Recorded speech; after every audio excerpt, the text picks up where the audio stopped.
Pinakasikat po, Ivana Alawi. Mamimigay ng 100 iPhone 17, pero hindi pala kusang ibibigay yun. Dapat, ikaw muna ay mag-subscribe o mag-like doon sa isang online gaming platform.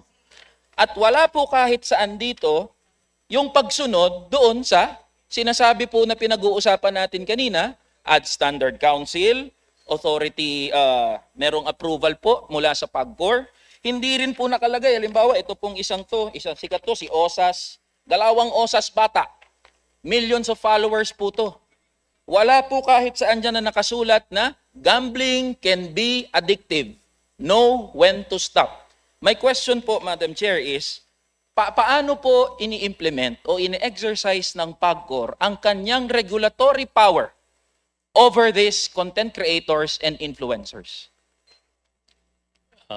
Madam Chairperson, I will, with your permission, I would like to answer. Congressman San Fernando, una po, totoo po yun. Meron pong sumusunod, meron pong hindi sumusunod. Ang akin pong gustong talakayin sa umagang ito ay yung pinunan ninyo na lumabas na ang isang online endorser tulad ni Ivana. Okay. Sa harap ninyo at sasagutin ko pong hindi po sila himingi ng permiso. Ano po ang ginawa ng PAGCOR? We fined the online gaming company 1 million pesos and together with that, gave them a stern warning na hindi na dapat maulit ito. Kung maulit ito, heavier fine and the possibility that it can lead, another violation can lead to the suspension and ultimately the cancellation of their license. So yan po na ipatupad namin. Nagbayad po sila ng 1 milyong piso at minandohan din po namin sila, Your Honor, na ihinto na yung nasabing promotion na yon. Pangalawa, meron po kayong pinakita rin na Posas Rosas. Your Honor, marami po dyan ay hindi mga licensee ng PAGCOR. Hanggang sa mga oras na ito, mahigit halos tumatabla lang po 50% ng nag-ooperate ay may lisensya ng PAGCOR, 50% po naman ay illegal. Kaya ang akin po, kung wala pong tinutukoy dyan, hindi po kamukha nung kay Ivana kanina, Your Honor, na inyong tinukoy, nag-identify siya ng online gaming operator. Legal po yun. Meron po kaming karapatang mag-issue ng isang warning at magpabayad ng fine. Pero gusto ko pong liwanagin sa miyembro ng committee ito, gayon din naman sa ating butihing chairperson, na 50% of the current operators of online gaming are illegal. Meaning, we do not have any jurisdiction over them. Nung ako po ay nag-assume ng chairmanship ng PAGCOR, ay halos nasa 8 to 10% pa lang po ang legal noon. Pero with our reforms, with the structure that we have set up, medyo nakaangat na po at sa ngayon, ang amin pong paniwala ay nasa halos tabla na po 50-50. Pero hindi pa po, Congressman San Fernando, mahinto yung illegal online gaming operators. At ang masama po rito, wala po sa Pilipinas sila. Sila po ay nasa abroad na gumagamit ng mga influencers na mga kababayan natin. Thank you, Chair Al, dun sa paglilinaw na yun. Ngayon, malinaw na po na illegal itong karamihan ng mga online sugal. Ano po yung mga pamamaraan para mapanagot natin itong mga content creator na walang habas na makapag-promote ng online sugal. Kasi, Madam Chair, pinag-uusapan natin itong mga content creator na to, by the millions ang kanilang follower. At ina-identify nila, Chair Al, ito pong mga online gaming site. Say for example, 1365, tapos Peria Play. So ito, paano po kaya natin mapapanagot itong mga content Tulad creator po na yung to? binanggit nyo na yun, hindi po license ng PAGCOR. Okay. Well, Your Honor, Madam Chairperson, with your permission, I would like to answer it. Congressman San Fernando, Your Honor, gusto ko pong ipagbigay alam sa inyo, sa pakikipag-ugnayan po ng PAGCOR sa DICT, sa NTC at sa CICC, marami na po kaming sa pamamagitan nila ng mga ahensyang nabanggit ko, idinemanda sa korte. Sapagkat maliwanag po na pinatawag po at kinausap po ng CICC ang mga endorsers na yon at winarningan sila na hindi na po sila pwedeng mag-endorse ng mga illegal or non-PAGCOR licenses. Kaya meron na po silang pangkaso, kung hindi ako nagkakamali, himigit kubulang po sa mga 15 endorsers at top endorsers ang nahabla na po at ongoing na po yung mga kaso nila. And in fairness, meron pong magagaling at maraming follower na mga content creators or endorsers ang voluntaryo na pong umatras at hindi na po sila nag-i-endorso ng mga illegal na site. Marami po sa kanila, Your Honor, lumipat na po sa mga legal operators. So, kami po naman, walang police power, wala po kami magawa kung hindi magrekomenda lamang sa DICT, sa NTC, gayon din naman sa CICC ng mga inaakala naming dapat ay maparusahan. Salamat po, Chair Al, doon sa sinabi nyo.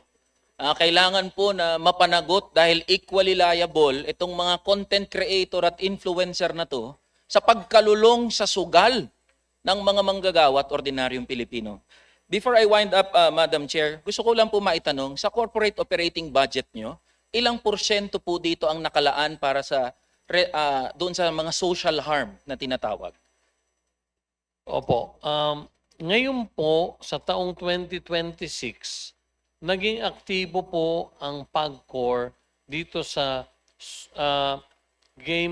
mga responsible gaming projects po. Ang nakalaan po namin na budget at hindi po kinukuha sa amin mismo kung hindi sa tulong ng iba't ibang foundations ng mga casinos and licenses namin. Meron pong budget na ginagamit una. Gusto ko pong ibalita at nung isang taon ay hindi pa rin to nagaganap. Kailan lang may 24/7 hotline na po ang PAGCOR kung saan yan po makikita nyo na sa maraming billboards all over the country. 24/7 hotline kung saan ang mga nalululong po sa sugal ay meron na pong pwedeng tawagan at makonsulta. May partner po ang PAGCOR dyan, ang Seagulls Flock Foundation. Sila po ay may karanasan sa mga rehabilitation ng mga nalululong sa sugal. At sa kasalukuyan, aktibo po ito.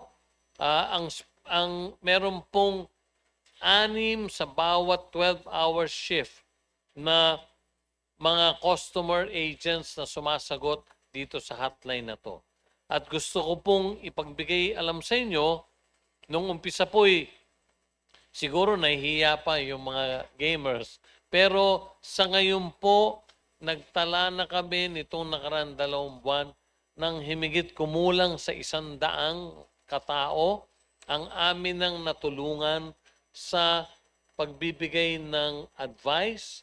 Meron na pong mga na-refer sa rehabilitation centers para po nga sa Responsible Gaming Acts.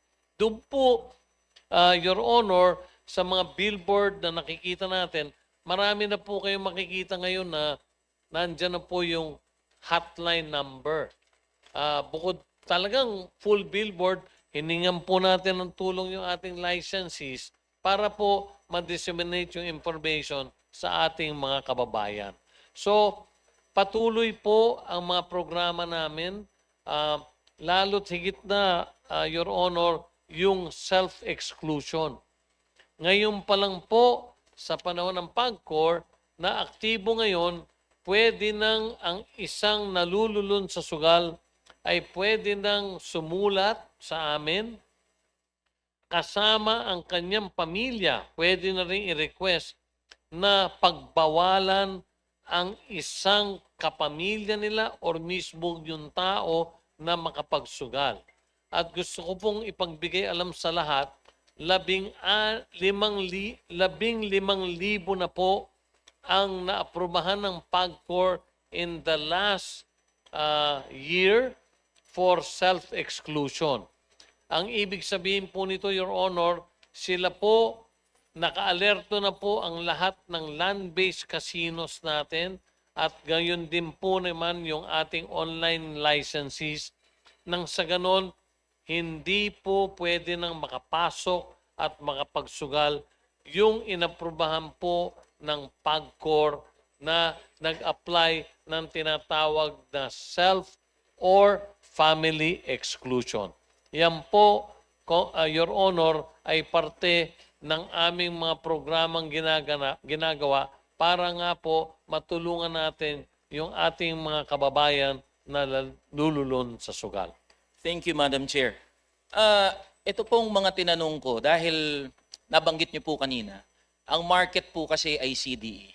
Ang pinaka-vulnerable po dito sa pagkalulong sa sugal, lalong-lalo na sa online sugal, ay ang mga manggagawa at ordinaryong Pilipino. Totoo po na sasabihin ng marami na personal na choice kung ikaw ay magsusugal o hindi.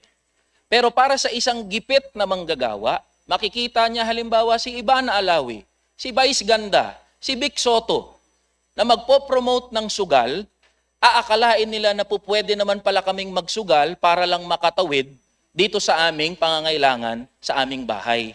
Kaya ko po ito pinapatungkulan, Madam Chair, dahil napakalaking issue po ang online sugal sa bansa natin. Marami po ang nalululong, marami pong mga manggagawa ang nagsasangla. Dating may kotse, ngayon may motor. Dating may motor, hahatakin yung motor. So kailangan maging equally liable itong mga influencer, content creator, pati na rin yung kanilang mga mother company, yung mga kumpanya na pinopromote nila. Dahil grabe po ang social harm at social cost ng pagkalulong sa sugal. At Madam Chair, natutuwa po ako dahil kaisa po natin ng PAGCOR, binanggit po na merong commitment para sawatahin itong mga online influencer at content creator na nagpo-promote, walang habas na nagpo-promote ng online sugal. Yun lamang po, Madam Chair. Maraming salamat po.